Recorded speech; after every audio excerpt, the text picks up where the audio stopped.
नमस्कार, मैं Manibhushan Meena, assistant professor government girls college Sirohi. आज का हमारा टॉपिक है डाइजेशन एंड एब्जॉर्प्शन, मतलब पाचन और अवशोषण। ये बहुत बड़ा टॉपिक है, इसलिए हम इसे कई टुकड़ों में पूरा करेंगे, तो मतलब कई वीडियोस के अंदर ये टॉपिक हम कंप्लीट करेंगे। तो आज हम इसका पार्ट 1 लेते हैं। पाचन से तात्पर्य होता है जटिल व बृहद खाद्य पदार्थों का सरल व अवशोषण योग्य उत्पादों में रूपांतरण। कहने का मतलब है जो हम खाना खाते हैं वो कॉम्प्लेक्स फॉर्म में खाते हैं, जटिल रूप में खाते हैं। हमारे पेट में जाने के बाद वो खाना सरल रूप में रूपांतरित हो जाता है, जिससे कि वो आसानी से अवशोषित हो सके और हमारे ब्लड के थ्रू पूरी बॉडी में सर्कुलेट हो सके। यही घटना पाचन कहलाती है। इन पचे हुए पदार्थों का रक्त व लसिका में स्थानांतरण अवशोषण कहलाता है। हमारी एलिमेंट्री कैनाल में के अंदर जब ये पाचन का पूरी तरह किसी खाए हुए पदार्थ भोजन का पाचन हो जाता है, तब उसको जब हमारे ब्लड में अवशोषित किया जाता है वो, ताकि हमारी पूरी बॉडी में उसको पहुँचाया जा सके, उस घटना को कहते हैं हम अवशोषण या एब्जॉर्प्शन।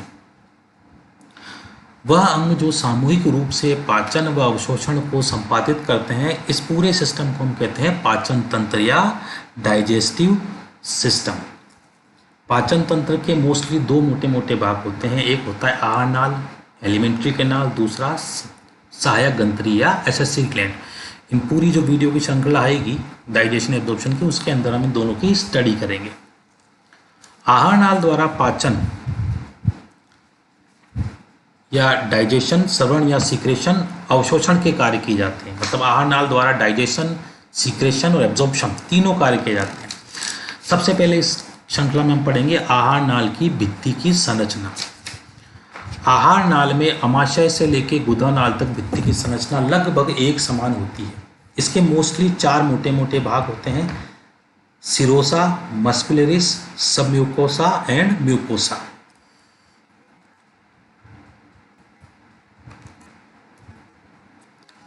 इस डायग्राम में हम इजीली देख सकते हैं, ये 4 भाग दिखाए गए: म्यूकोसा, सबम्यूकोसा, मस्कुलर, सिरोसा। सबसे पहले हम सिरोसा की स्टडी करें डायग्रामेटिक के रूप में। तो यह आहार नाल का सबसे बाहरी या आउटर लेयर होता है। यह संयोजी ऊतक व सामान्य शल्की उपकला का बना होता है। इसका सेकंड पार्ट होता है मस्कुलरिस, जो सिरोसा से ऊपरी, सिरोसा से अंदर की तरफ होता है। मतलब सबसे आउटर लेयर तो सिरोसा होती है। आहार नाल एक, मान लो, एक पाइप जैसी संरचना है। उस पाइप के अंदर का सबसे जो भाग है उस भाग को कहते हैं हम सिरोसा।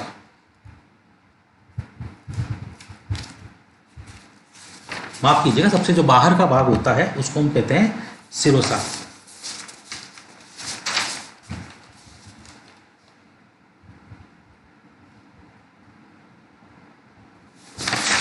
सॉरी, सबसे जो अंदर का भाग होता है उसको हम कहते हैं सिरोसा, पाइप के सबसे अंदर का भाग। यह आहार नाल का सबसे कहने को भारी स्तर से मतलब सबसे इनर लेयर होता है। यह संयोजी ऊतक पर सामान्य शल्की उपकला का बना होता है। उसके बाद स्थिति आती है मस्कुलरिस की। यह स्तर सिरोसा से अंदर की तरफ होता है तथा विभिन्न प्रकार की पेशियों से मिलकर बना होता है। मुख्य ग्रसनी या फेरिंक्स, ग्रासनाल या ओइसोफेगस की प्रारंभिक भाग ऐच्छिक कंकाली पेशियों का बना होता है या स्केलेटल मसल्स का बना होता है। एनल कैनाल, गुदा नाल और स्फिंक्टर का निर्माण भी स्केलेटल मसल्स या कंकाली पेशियों से ही होता है। आहार नाल के शेष भाग में चिकनी पेशियां पाई जाती है। यह पेशियां बाहर की तरफ लॉन्गिट्यूडनल मसल्स या अनुदैर्ध्य पेशियों के रूप में पाई जाती है। यह सभी पेशियां सम्मिलित रूप से भोजन को आगे या पीछे धकेलने का काम करती है। उसकी जो बाद लेयर आता है वो लेयर कहलाता है सबम्यूकोसा। यह संयोजी ऊतक का बना होता है, संयोजी ऊतक या कनेक्टिव टिश्यूज का बना होता है तथा यह मस्कुलरिस व म्यूकोसा को जोड़ने का काम करता है। संयोजी ऊतक जैसे नाम से मालूम पड़ता है, कनेक्टिव टिश्यूज का यही काम होता है, वो 2 ऊतकों का जोड़ने का काम करता है। तो वही कार्य यह यहाँ कर रहा है। जैसे हम डायग्राम में क्लियरली देख सकते हैं कि सबम्यूकोसा लेयर कहाँ पाई जाती है? वो म्यूकोसा एंड मस्कुलरिस को जोड़ने का काम कर रही है। सबसे जो लास्ट की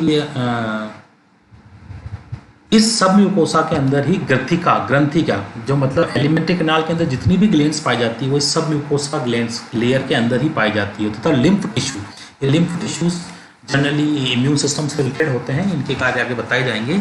जनरली लिम्फ टिश्यूज भी सब म्यूकोसा लेयर के अंदर ही पाए जाते हैं। फिर उसके बाद सबसे लास्ट लेयर होती है म्यूकोसा। यह स्तर म्यूकस झिल्ली का बना होता है जो कि म्यूकस का सीक्रेशन करती है। म्यूकस क्या होता है हम आगे बताएंगे। इसका निर्माण एपिथेलियम, लैमिनिया प्रोप्रिया तथा मस्कुलरिस म्यूकोसा से होता है। एपिथेलियम या उपकला की कुछ कोशिकाएं एक्सोक्राइन तथा कुछ कोशिकाएं एंडोक्राइन प्रकार की होती है। अब एक्सोक्राइन एंडोक्राइन क्या होता है, जैसे आपने जनरली पढ़ा भी होगा कि exocrine glands, endocrine glands.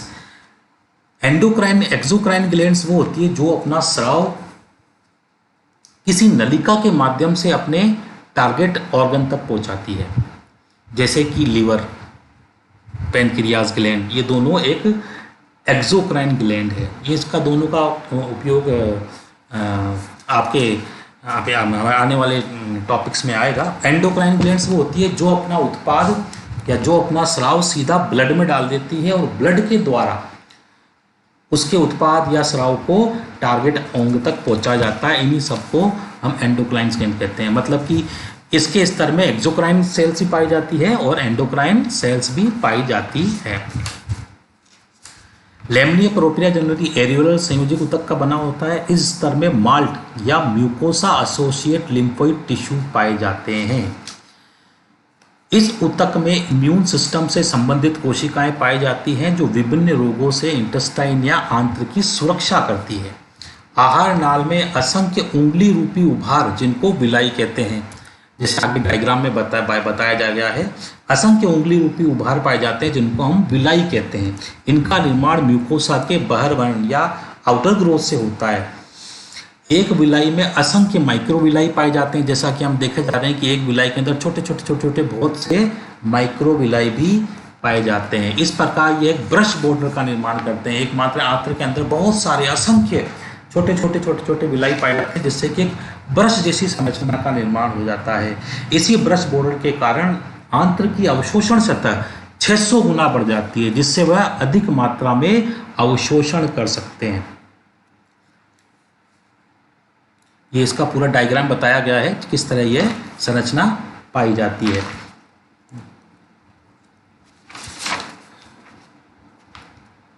Mucosa की कोशिकाएं निरंतर विभाजन होती रहती है तथा नई कोशिकाओं का निर्माण करती रहती है, जिससे कि विलाई की मरम्मत होती रहती है। प्रत्येक विलाई में लैक्टियल तथा ब्लड कैपिलरीज का जाल पाया जाता है, जैसे इसके अंदर दिखाया गया है पूरा कि किस तरह लैक्टियल डक्ट और ब्लड कैपिलरीज हर विलाई के अंदर पाई जाती है। यह सभी लीवर के साथ मिलकर हिपेटिक पोर्टल सिस्टम का निर्माण करती है। लैक्टियल केशिकाएं या लैक्टियल डक्ट कैपिलरीज वसा का अवशोषण करती है, बाकी ब्लड कैपिलरीज उसके अलावा शेष भोज्य पदार्थों का अवशोषण करती है। आंत्र में अवशोषित सभी खाद्य पदार्थ इन केशिकाओं के माध्यम से पहले लिवर में, फिर वहां से हार्ट में तथा उसके बाद ब्लड के माध्यम से पूरे शरीर में पहुंचाए जाते हैं। वापिस से इसको बात को समझाऊं, इंटेस्टाइन के जो ब्रश बॉर्डर है, विलाई से भोजन का अवशोषण पाया जाता है। उन विलाई के अंदर दो तरह की कैपिलरीज पाई जाती है, एक लैक्टियल कैपिलरीज, एक ब्लड कैपिलरीज। लैक्टियल कैपिलरीज द्वारा सिर्फ वसा का अवशोषण होता है। ये क्यों करती हैं हम आने वाले वीडियो में आपको समझाएंगे। उनके द्वारा सिर्फ वसा का अवशोषण किया जाता है, बाकी के शेष से भोज्य पदार्थों का जो अवशोषण किया जाता है वो ब्लड कैपिलरीज द्वारा किया जाता है। अब ये लैक्टियल डक्ट और blood capillaries, lacteal capillaries duct और ब्लड कैपिलरीज भोजन का अवशोषण करके सबसे पहले इस भोजन को कहाँ ले जाती है? लीवर के अंदर। लीवर से ये भोजन ब्लड से होता हुआ कहाँ जाता है? हार्ट के अंदर, और हार्ट से ये पूरे शरीर के अंदर फैलाया जाता है, जहाँ पे इस भोजन को हर कोशिका तक भेजा जा सके तथा उससे ऊर्जा का उत्पादन किया जा सके। ये जो ब्लड कैपिलरीज और लैक्टियल डक्ट भोजन को अवशोषित करके जो लीवर तक ले जाती है, ये पूरा तंत्र कहलाता है हिपेटिक पोर्टल सिस्टम। ये एक शुरुआती वीडियो था किस प्रकार भोजन के पाचन और अवशोषण का, कि किस तरह जो एलिमेंट्री कैनाल की जो हिस्टोलॉजी होती है उसकी ओतिकी किस तरह होती है, उसके एनिमल उसमें कितनी लेयर पाई जाती है और उन लेयर क्या क्या काम होता है। इसके धन्यवाद। इसके आगे का पार्ट अगले वीडियो में आएगा। Thank you.